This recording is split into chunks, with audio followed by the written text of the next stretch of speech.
10여 명 대기입니다. 네. 지금 열대 명이 지금 다 줄 서서 기다리고 있다라는 거죠. 뭐 하려고 기다리는지 좀 보겠습니다. 김문수, 윤과 소통 없었다. 장관직 사퇴. 오늘 공식 출마 선언입니다. 김문수 고용노동부 장관 어제 갑작스럽게 저희 방송 끝나고 얼마 시간이 안 지나서 이임식을 진행을 했습니다. 이 이임식에서 고민하고 있다, 사퇴 아니다 얘기하다가 바로 이임식 진행하면서 이렇게 또 얘기를 했거든요. 들어보고 오실까요? 지금 대한민국은 어려움에 처해 있습니다. 대통령께서는 고리되셨고 민생은 고단하고 또 청년들은 미래를 꿈꾸기 어려운 현실에 놓여 있습니다. 지금이야말로 위대한 대한민국을 다시 일으켜 세워야 할 때입니다. 저는 오는 6월 3일 실시되는 대통령 선거에 나서고자 합니다. 네, 들으셨죠? 6월 3일 대통령 선거에 나서고자 합니다.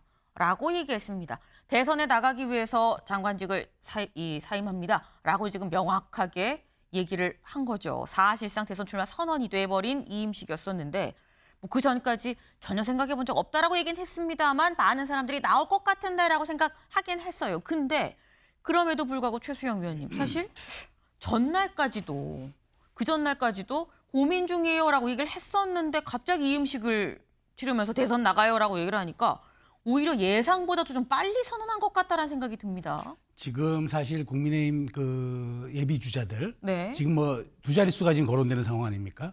지금 이런 상황이라 그러면 선점 효과가 매우 중요합니다. 그러니까 아하. 후발 주자가 누릴 수 있는 것들이 사실 별로 없어요. 왜냐하면 지금 56일 남았습니다. 더더군다나 5월 4일 전에 공직자 사퇴 시한이죠. 그러니까 이제 선출직 공직자 사퇴 시한 전인 5월 4일 전에 끝난다고 역산을 해버리면은 네. 3주 정도밖에 남지 않은 시간이에요. 그러네요. 그렇다면은 좌고 우면할 시간이 없죠. 더더군다나 이제 김문수 지금 전 장관이죠. 전 장관. 같은 경우는 사실 그동안 본인이 별로 한 게 없음에도 불구하고 여권 주자들 가운데 굉장히 지지율이 높았던 이유가 뭘까? 그거는 이제 이른바 윤 대통령을 지켜야 한다는 그런 분들이 이제 그 많은 분들이 지지를 보내준 건데, 자 그렇다면 이 에너지가 식기 전에, 네. 이 에너지가 식기 전에 이게 빨리 지금 나가야지, 이게 뭐 이것 갖추고 저것 갖추고 모양새 갖추고 하다 보면은 오히려 딴 주자들은 이른바 지지도나 인지도 또 대선 출마 경험 있는 분들이 있기 때문에 네. 그런 측면에서 더 이상 좌고우면하는 건 올바른 선택이 아니다. 전략적 판단에서 선점 효과를 누리기 위해서라도 빠른 출마를 전 선언한 것으로 해석합니다.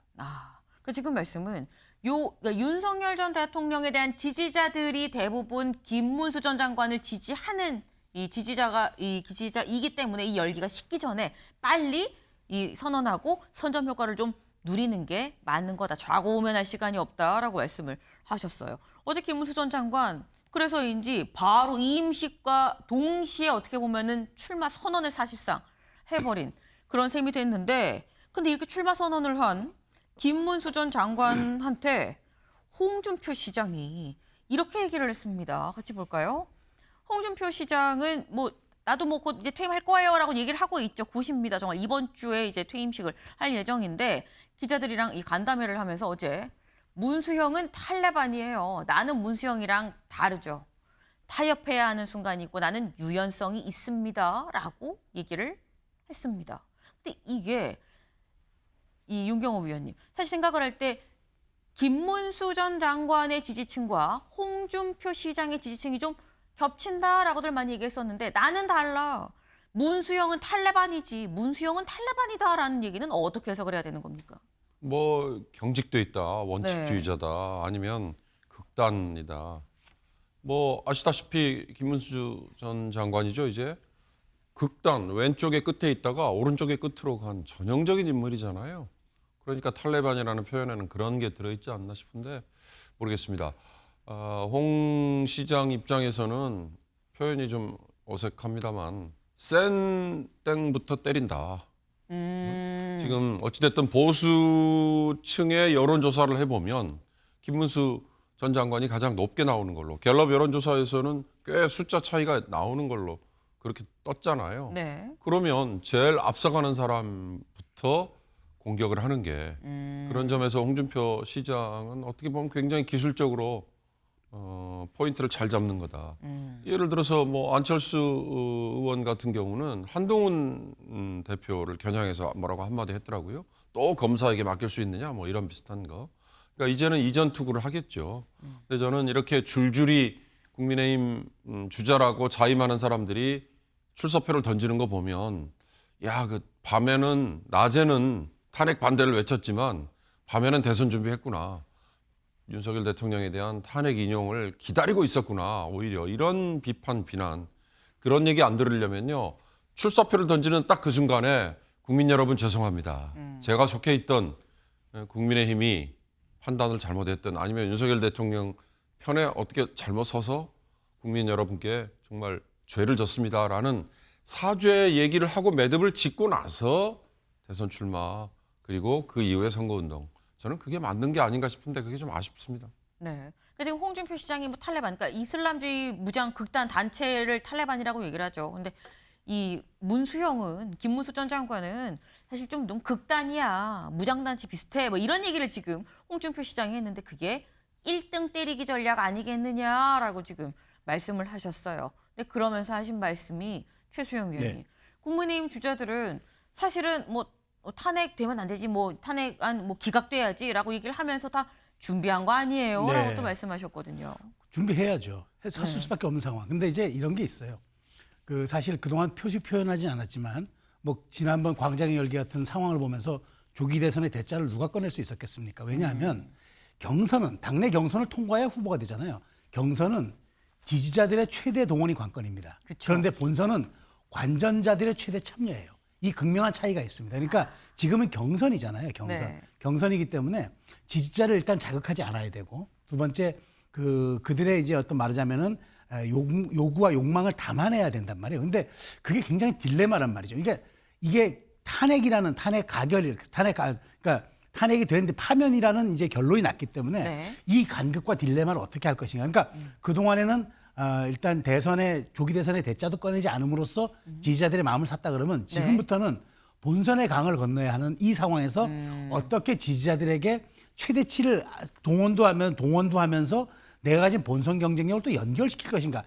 정말 고차방정식이 될 겁니다. 그러니까 지금 1등 때리기 전략도 있겠지만 제가 보기에 합종연행도 앞으로 있을 거라고 봅니다. 그러니까 비슷한 사람끼리는 동조하고 그다음에 우리가 함께 넘어갈 사람들에 대해서는 공격하는 이른바 합종연행도 있을 거라서 왜냐하면 지금 이게 최대 15명까지 거론되다 보니까 물 밑에 있는 잠룡이 아니라 아주 그냥 좀 잡스럽다의 잠룡이라는 얘기까지 나오는 상황이에요. 너무 많아서. 그렇기 때문에 이런 것들에 대한 관전 포인트는 누가 강자를 겨냥하는 것도 중요하지만 이른바 비슷한 그러니까 본선을 겨냥한 합종 연행도 그래서 저는 지금의 국민의힘 룰도 좀 바뀔 수 있을 거라고 저는 생각을 합니다. 경선 룰도.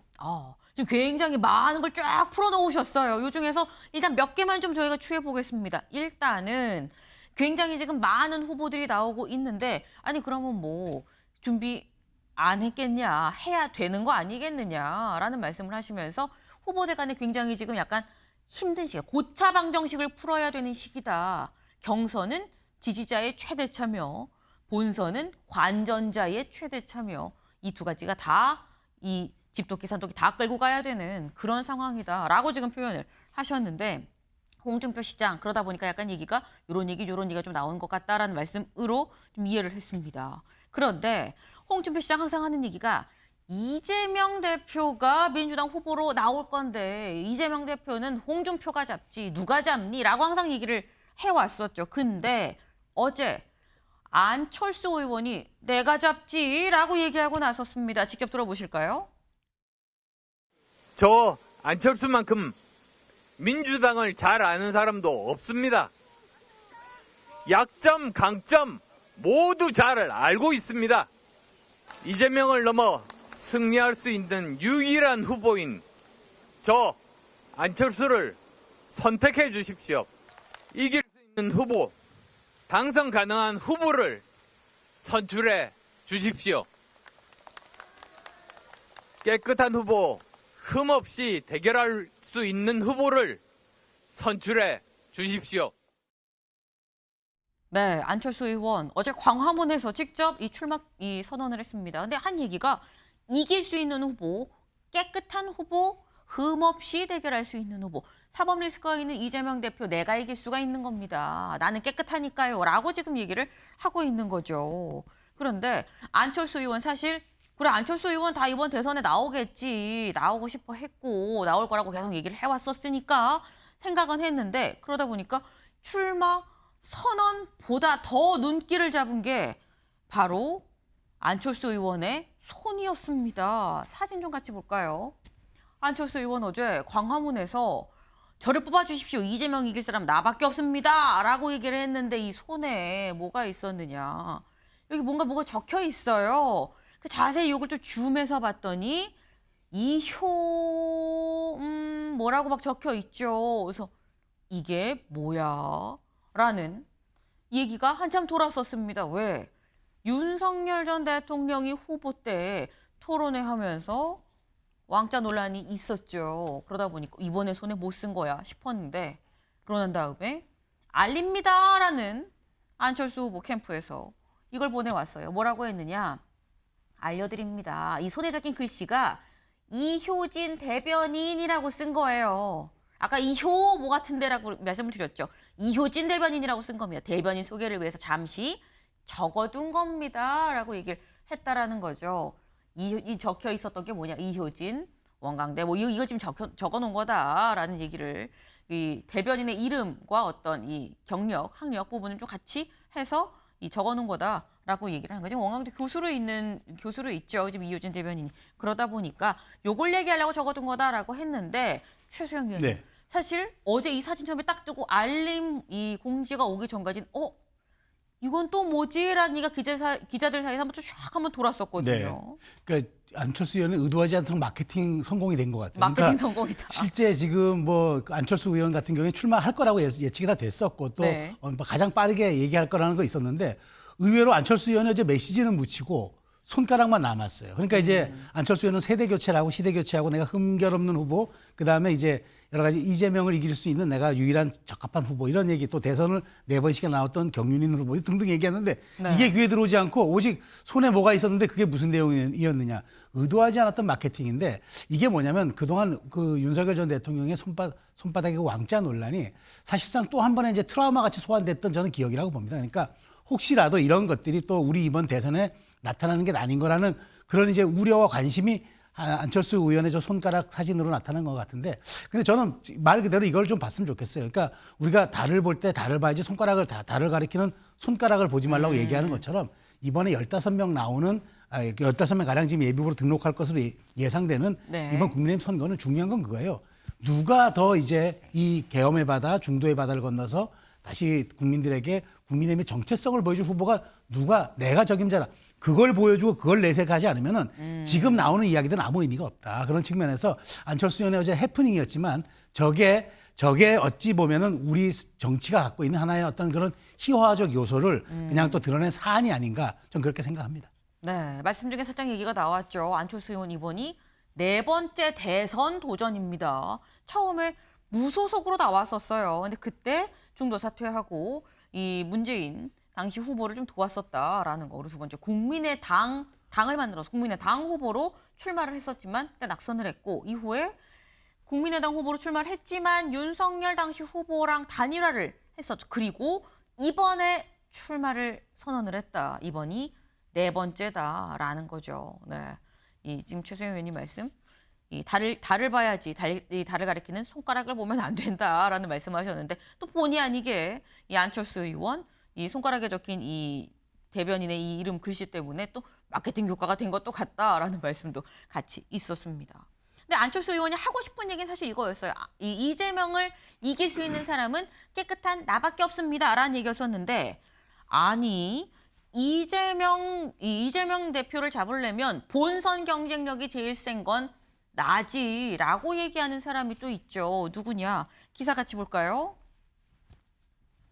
네, 보수의 다크호스 유승민 관건은 내부 비토의 벽이다라는 거예요. 지금 유승민 전 의원 보수의 다크호스라는 얘기가 붙었습니다. 왜? 어제 여론조사가 발표가 됐어요. 이재명 대표는 이제 뭐 상수다라는 얘기가 나오고 있죠. 물론 경선을 진행하긴 할 거긴 합니다만 가장 좀 유력하지 않냐 민주당 후보로. 그러다 보니까 이재명 대표와 얘기가 되는 이 여권 후보들과 양자 대결의 결과가 어제 나왔습니다. 그 결과 양자 대결을 좀 보면 이재명 김문수 55-35, 이재명 홍준표 52-36, 이재명 오세훈 52-37, 이재명 안철수 51-34, 이재명 52, 한동훈 31, 이재명 49, 유승민 32. 네. 그러니까 사실 그동안 유승민 전 의원이 상당히 뭐 여러 후보들 같이 놓고 보면은 뭐 이렇게 약간 한 자릿수도 나오고 뭐 상당히 좀 뒤쪽으로 가고 있었는데 지금으로 봤을 때는 윤경호 위원님 사실 뭐 이 여권 후보들을 떠나서 쭉 파랑색이 다 50%가 넘게 양자 대결에서 이재명 대표가 나왔는데 유승민 의원이랑 할 때만 그래도 40%대로 좀 덜 지지를 받더라. 보세타 코스 아니냐라는 게 국민일보의 또 제목인 것 같아요. 그 숫자가 무슨 의미가 있겠어요? 저건 어찌 보면 오차 범위 내에 있는 거고 의외라는 생각이 드는 게 저는 이 격차가 오히려 크지 않다. 지금까지 나온 뭐 탄핵이라든가 여러 가지 국민의 반감 이런 걸 보면 거론돼 있는 6명의 후보들이요. 어떻게 보면 굉장히 피곤함을 주는 측면도 있잖아요. 예를 들어서 안철수 4번의 도전이라고 그러는데 네. 언제 철수 또 할 거야? 이렇게 먼저 묻는 사람이 있을 정도. 유승민 배신자 프레임 어떻게 극복하지? 뭐 이런 얘기. 유승민 전 의원이 내가 경쟁력이 있어, 중도 확장성이 있어라고 얘기하는 걸 딱 네.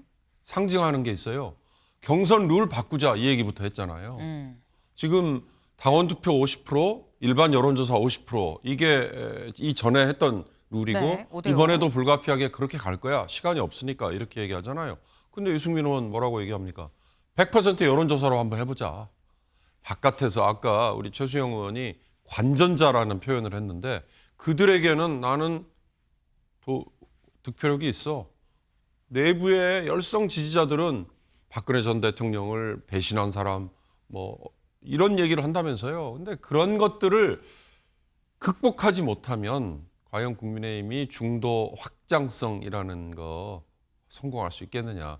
유승민 전 의원 이번에 좀 영입하면 안 될까? 영입이라고 표현하면 이상하죠. 이미 당원이니까. 당원이죠. 그랬더니 정치에 아주 고수를 했던 분이 저한테 한 얘기가 있습니다. 아니 그럴 것 같았으면 국민의힘이 이 모양 이 꼴 아닐 거야.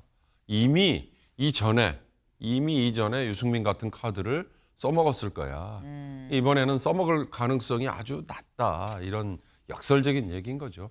저는 아까 이번에 국민의힘의 후보가 몇 명이 나올지 모르겠습니다. 벌써 시중에는요. 18명을 채워서 18용 하는 네. 굉장히 좀 비아냥거리는 얘기들이 나돌고 있더라고요.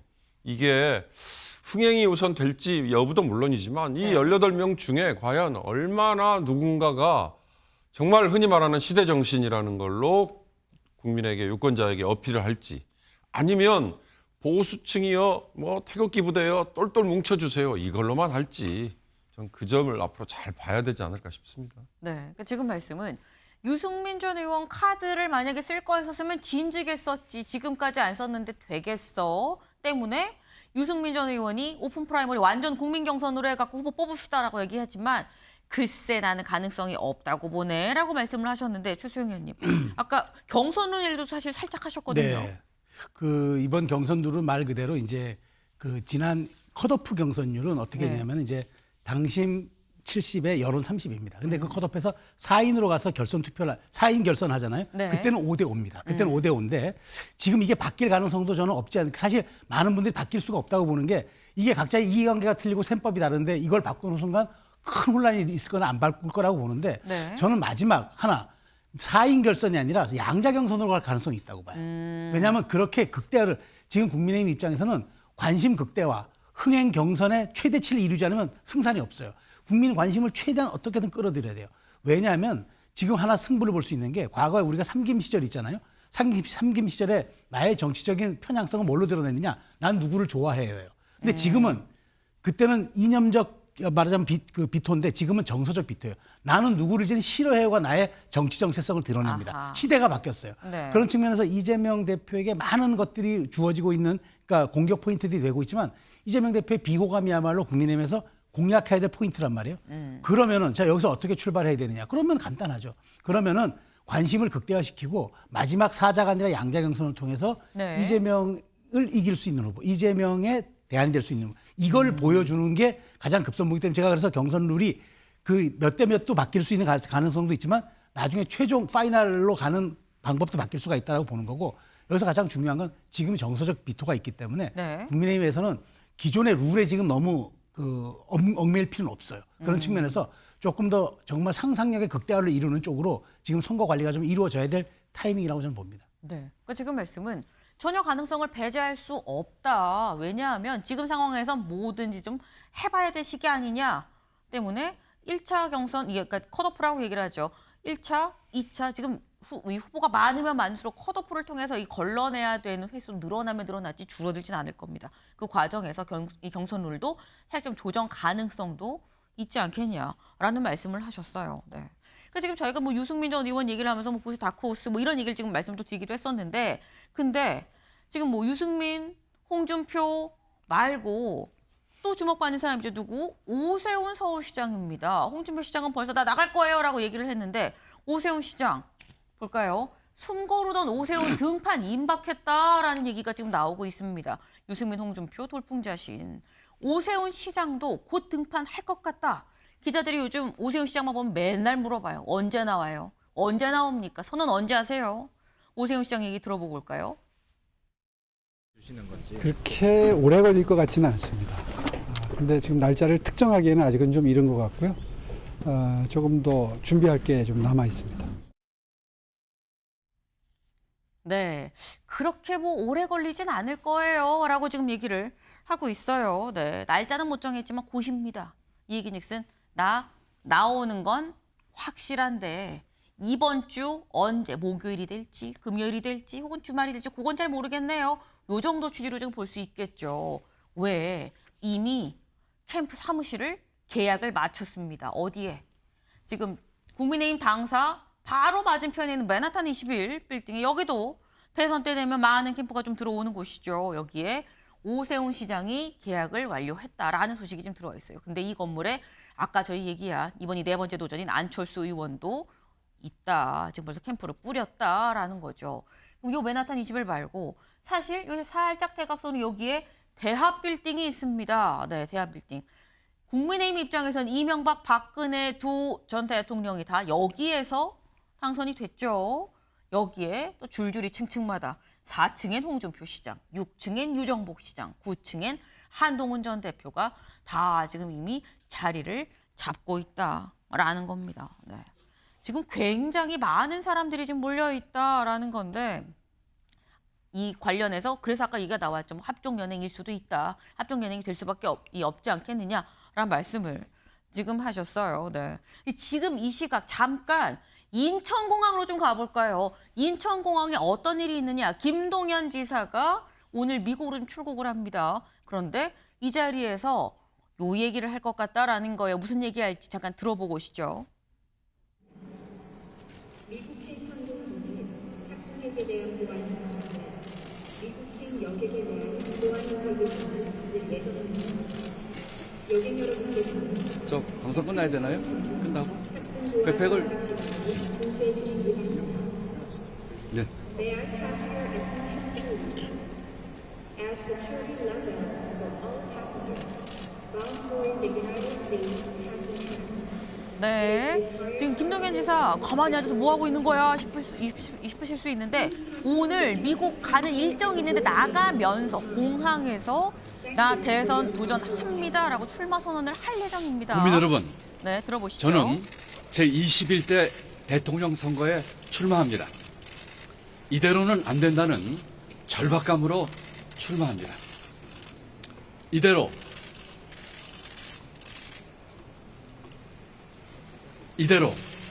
정권 교체만 하면 나라가 더 나아지고 국민의 아픔을 함께 모을 수 있는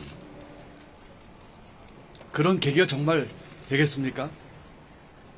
이번 대통령 선거는 대한민국이 과거로 회귀할 것이냐 아니면 미래로 나아갈 것이냐를 결정하는 선거가 될 것입니다. 정권 교체만으로는 안 됩니다. 정권 교체 그 이상의 교체가 필요합니다. 그 길은 모두의 나라, 내 삶의 선진국에 있습니다. 국민 개개인의 권리와 존엄이 존중받고 국민의 에너지를 하나로 모으는 모두의 나라로 가야 합니다. 네, 이제 김동연 경기지사도 나도 출마합니다. 근데 김동연 지사 이제 민주당 후보로 나오는 거죠. 민주당 후보로 나도 참전합니다라고 지금 직접 인천공항에서 가방을 메고 얘기를 하고 있는 이 김동연 지사의 모습까지 좀 봤습니다. 잠깐 다시 좀 돌아오죠. 저희 지금 국민의힘 후보 아까 15명, 18명 얘기까지도 막 나왔는데 많다 말씀을 드렸어요. 그런데 이 많은 후보가 있는데 대선에 디귿자도 꺼내지 마세요 라고 일축하는 한덕수 대행을 굳이 차출해야 되는 거 아니야 라는 얘기가 오히려 나오고 있다라는 거죠. 국민의힘 내부에서. 권성동 원내대표 얘기 잠깐 들어보고 오겠습니다. 많은 의원들께서 한덕수 대행이 후보로서 적절하지 않느냐는 의견을 갖고 있는 의원님들이 많이 있는 것으로만 알고 있을 뿐이고 지도부 입장에서는 거기에 대해서 언급하는 것 자체가 적절치 않다고 생각합니다. 네, 지도부로 거기 얘기하는 게 적절치 않다라고 하면서도 또 하는 얘기가 또 많은 의원들이 또 그런 얘기를 하더라고요 라고 지금 또 얘기를 하고 있어요. 그런데 여기 나와 있죠. 한덕수 대행은 주변에 이렇게 얘기했다고 해요. 아유, 대선에 디귿자도 꺼내지 마세요 라고 주변엔 얘기를 하고 있다. 하지만 디귿자도 꺼내지 말라고 얘기하지만 그래도 한번 권유해보러 이 사람이 직접 어제 청사로 갔습니다. 보고 오시죠. 안녕하세요. 오늘 어떤 일로 오셨을까요? 저 원래 예약이 돼 있었어. 대행님 만나신다고 방금. 내가 뵙기로 원래. 대행님 어떤 일로 만나신 걸까요? 어느 저 개인적이죠. 대행님이랑요? 예. 혹시 대통령님 전 대통령님 관련된 아니에요. 네, 지금 한덕수 대행 만나러 왔어요 라고 지금 얘기를 하죠. 앞에 항상 기자들이 서 있으니까요. 기자들이 대기하고 있는데 포착이 된 겁니다. 만나러 가야 개인적인 거예요 라고 얘기를 하고 갔는데 만나서 무슨 얘기했습니까? 저희 MBN이 직접 취재를 했어요. 취재했더니 민주당이 지금 현재 한덕수 대행에 대한 탄핵도 좀 추진하는 것 같은데 탄핵돼서 옷 벗기 전에 대선에 출마하는 게 좀 어떻겠습니까?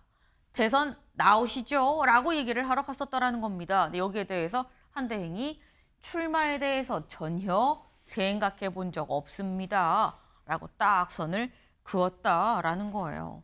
근데 사실 김문수 전 장관도 전혀 생각해 본 적 없습니다. 라고 했지만 바로 하루 만에 이임식하고 이임식에서 출마 선언까지 한 상황이기 때문에 윤경호 위원님 어떻게 보십니까?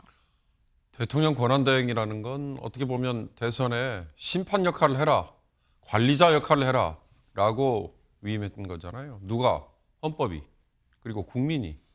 그런데 권한대행을 완장을 찬 분이 내가 선수로 뛸까? 본인이 그렇게 생각 안 한다라고 했지만 저렇게 옆에서 부추긴다. 그러면 이미 양쪽이든 여러 쪽이든 뛰는 선수들 중에 국민의힘이 한 축인데 그 한 축은 관리자 내지는 심판과 한통속 아니야? 이미 짜고 있는 거 아니야? 이런 오해를 받기 십상이죠. 그런 점에서 한덕수 대행은 정말 입장과 처신을 명확하게 해야 된다. 그리고 또 하나, 윤상현 의원은 누가 저런 권한을 부여했을까요? 지금 국민의힘의 지도부? 아니면 개인의 의견? 네. 그건 명확해야 돼요. 그걸 국민에게도 밝혀야 돼요. 저걸 그냥 단순히 국회의원 한 사람으로서 가서 한 거다. 그건 할 수 있어요. 그러나 국민의힘의 어떤 대표로서, 밀사로서 가서 저런 제안을 했다? 그건 심각한 거죠.